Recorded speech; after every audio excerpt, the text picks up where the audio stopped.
तुम्ही शेती करताय, परंतु तुम्हाला उत्पन्न निघत नाही.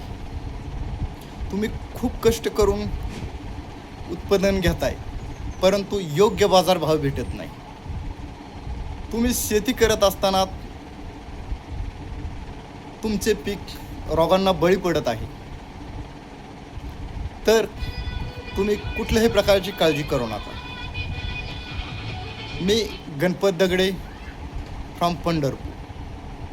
मी आपल्या ग्रामीण भागातील सर्व नवतरुण युवकांना आणि शेतकरी बांधवांसाठी उपलब्ध असणार आहे. आणि माझं ध्येय हा आहे की आपल्या ग्रामीण भागातील शेतकऱ्यांना योग्य मार्गदर्शन करून कमी खर्चामध्ये जास्त उत्पादन कसं घ्यायचं आणि योग्य बाजारपेठ कशी मिळवायची, तसेच आपण पिकवलेला माल डायरेक्ट कसा ट्रान्सफर करायचा. शेतकरी मित्रांनो, आपण कुठल्याही गोष्टीचा नियोजन न करता शेती करणे म्हणजे एक प्रकारची धोक्याची घंटा आहे. जर शेती करायची असेल तर पूर्व नियोजन करून शेती केली तर शेती कधीही तोट्यात जाणार नाही.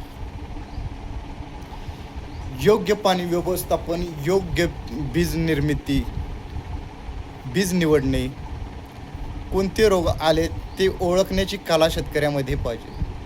कुठल्या टायमिंगला कधी पाणी दिले पाहिजे, वापसा कंडिशनमध्ये पाणी दिले पाहिजे, हे सर्व गोष्टी शेतकऱ्यांना अवगत असणं महत्त्वाचं आहे. आणि कुठला रोग आल्यानंतर कुठले औषध वापरले पाहिजे आणि पिकांना कुठल्या स्टेजमध्ये कुठले खत पुरवठा केला पाहिजे, ह्या सर्व गोष्टीचा जर विचारपूर्वक अभ्यास केला तर शेती कधीही तोट्यात जाणार नाही आणि आपला शेतकरी सधन होईल. धन्यवाद.